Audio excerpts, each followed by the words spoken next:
أعوذ بالله من الشيطان الرجيم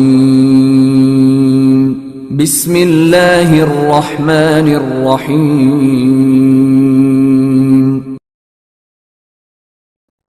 Yang kedua, kajian akhir zaman, hadis-hadis akhir zaman harus sesuai dengan usulul aqidah ahli sunnah wal jamaah. Harus sesuai dengan usul pokok aqidah. Kaidah-kaidah ini sudah diwariskan ulama kita turun-temurun dari zaman ke zaman, dijaga dengan sanad yang sahih. Sehingga kita tidak terjebak kepada apa yang disebut cocok logi yang tidak sesuai dengan tempatnya. Maka kita harus menghindarkan cocok logi. Dan yang ketiga, teman-teman, as-sabru fil bahthi. Sabar dalam membahasnya. Jangan kemudian terburu-buru untuk mengklaim, untuk menyebutkan, untuk memahami, apalagi menyimpulkan. Apalagi kemudian mengklaim inilah yang paling benar. Bukankah kita sudah trauma di tahun lalu ketika ada satu hadis yang sangat dhaif jiddan, dhaif yang lemah sekali mengenai penentuan dukhan. Dukhan itu berarti asap atau kabut yang merata di bumi di pertengahan Ramadan. Teman-teman coba lihat, apakah terjadi? Sudah 2 Ramadan tidak terjadi. Kenapa? Karena seandainya pun kita menggunakan riwayat itu, riwayat Al-Imam Al-Hafiz Abu Syekh, itu pun syaratnya belum cukup. Kalau kita mau menggunakan riwayat tadi. Tapi masalahnya riwayat tadi bermasalah. Hadis dukhan ada. Bahkan ayatnya ada, tapi dukhan dalam Al-Quran berkaitan dengan kiamat. Kiamat yang besar itu. Adapun dukhan yang akan terjadi di akhir zaman, kita tidak tahu kapan terjadinya. Ini mirip-mirip dengan ilmu intelijen. Ini pasti terjadi, tapi kapan terjadinya, itu yang tidak tahu. Maka, jangan terburu-buru, jangan menakut-nakuti umat, jangan beropini sebelum itu jelas ilmunya secara qat'i. Jangan kemudian kita termasuk kepada yang dikatakan dalam hadis Nabi, fa'aftau fadallu wa adallu. Lalu mereka berfatwa, berpetuah, berceramah, lalu mereka sesat, keliru, dan menyesatkan, membuatkan semua orang keliru.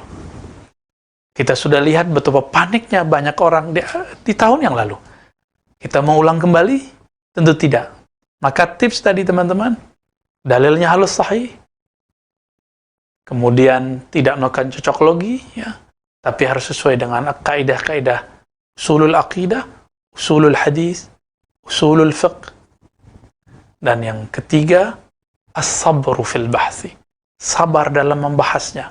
Inilah yang dilakukan dengan baik, apik oleh Syekh Al-Habib Abu Bakar Al-Adni. Kita bisa meniru dan mengambil ibrah dari apa yang beliau katakan. Teman-teman yang melakukan Allah, insya Allah ke depan kita akan membahas di waktu yang tentunya lebih luas tentang sosok yang disebut dengan Dajjal, Mahdi,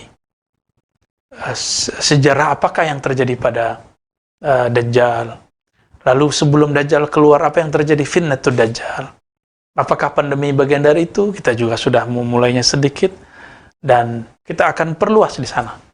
Kemudian Al-Mahdi, siapa sosoknya, apa yang dimaksud nama dalam hadis itu. Namanya sama dengan namaku, begitu kata baginda Nabi. Apa arti nama di situ? Karena nama dalam bahasa Arab lebih luas maknanya daripada nama dalam bahasa Indonesia. Nanti kita akan membahas juga mengenai siapakah tentara Dajjal, siapakah pengikut Dajjal. Karena Nabi mengatakan, jika kamu mendengar Dajjal, maka larilah ke gunung-gunung. Karena tidak semua orang selamat ketika ketemu Dajjal. Siapapun yang merasa dirinya beriman, bahkan sekelas kiai sekalipun, jika bertemu Dajjal, orang sakti sekalipun, orang mandraguna, orang punya keramat sekalipun, jika ketemu dengan Dajjal, dia akan tunduk. Maka, kita harus mengenal siapakah yang disebut nanti atba'ud Dajjal, pengikut-pengikut Dajjal, junudu Dajjal, juyusu Dajjal, orang yang akan berjuang bersama Dajjal. Lalu ada hadis, siapakah yang menjadi tentara Al-Imam Al-Mahdi?